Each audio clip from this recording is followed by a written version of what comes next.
All right, now joining us in the broadcast, we've got retired Admiral Michael Rogers, who's a former director of the National Security Agency and also a former chief of the Central Security Service, and he's joining us live from Washington, D.C.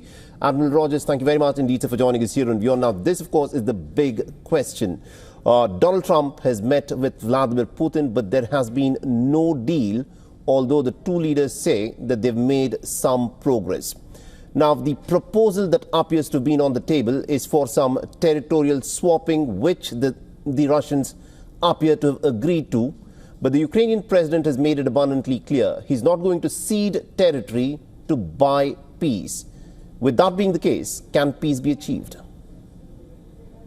Well, clearly, you have highlighted the fact that there's a fundamental difference here. And if we can't resolve this fundamental issue, the conflict is not going to end. So we'll have to see what comes of these follow-on discussions. The other point I make is we should not be surprised that this conversation between Trump and Putin in Alaska did not lead to a concrete deal. I didn't understand people's expectations that that was even likely to happen, not without Ukraine being present.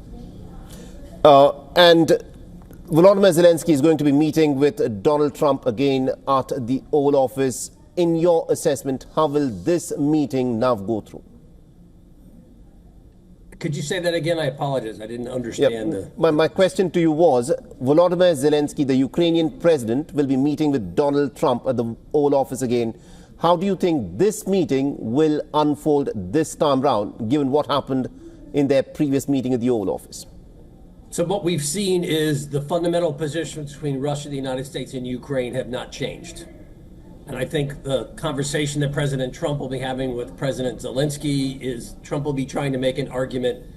This conflict has to end. The only way it's going to end is if all the parties make significant compromises. The compromise, I think, that is the most problematic for Ukraine is this idea of territorial swaps, that, hey, we would both be willing to give up territory and we'd be willing, if you will, to in some way cede or recognize this invasion and the Russian seizure of Ukrainian territory is somehow legitimate and now a permanent end state. I think what Trump is going to be trying to say to him is, I know that this is not what you would prefer to do, but in order to end this conflict, you're going to have to make a compromise. And I think the other change that you've seen Trump talk about is this idea in the last few days of the U.S. starting to float this idea of, well, we would be really willing to provide some level of a U.S. security guarantee if you were to reach an agreement with the Russians.